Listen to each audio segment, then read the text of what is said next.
Hello everyone, ADRE Grade 3 HS levelৰ আজি 15 তাৰিখৰ এক্সামৰ memory based কিছুমান কুৱেশ্যনছ আমি ডিছকাশ্যন কৰিবলৈ লৈছোঁ। চ' কি আহিছিলে পৰীক্ষাত এবাৰ চাই যাওঁ। প্ৰথম কুৱেশ্যনটো হৈছে ৰঞ্জু হাজৰিকাৰ প্ৰকৃত নাম কি? তেওঁৰ প্ৰকৃত নাম হৈছে কুমুদ চন্দ্ৰ হাজৰিকা। ছেকেণ্ড কুৱেশ্যনটো অকণমান কনফিউজিং আছিলে, চ' এইটো এনেকৈ ৰখা হ'ল। তো থাৰ্ডটো হৈছে চিলভাৰৰ ৰাসায়নিক সংকেত কি? AG। বেৰিং প্ৰণালীয়ে কিহক পৃথক কৰে? এইটো যদি কাণ্ট্ৰিৰ কথা সুধিছে তেতিয়াহ'লে ৰাছিয়া আৰু আলাস্কা হ'ব। যদি কণ্টিনেণ্ট সুধিছিলে তেতিয়াহ'লে এছিয়া এণ্ড নৰ্থ আমেৰিকা হ'ব। তো নেক্সট শংকৰদেৱৰ আইতাকৰ নাম কি? খেৰসূতী। প্ৰধানমন্ত্ৰীক কোনে শপত পাঠ কৰোৱায়? ৰাষ্ট্ৰপতিয়ে। নীতি আয়োগৰ সভাপতি কোন? প্ৰধানমন্ত্ৰী হয়।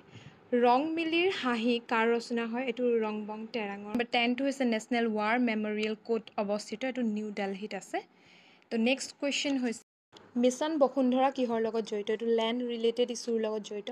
শান্তশিষ্ট হৃষ্টপুষ্ট মহাদুষ্ট কোনে লিখিছিলে? ভৱেন্দ্ৰনাথ শইকীয়া।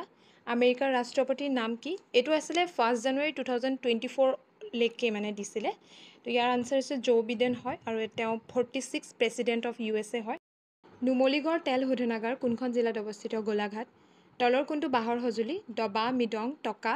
তাৰ ভিতৰত টকাটো হয়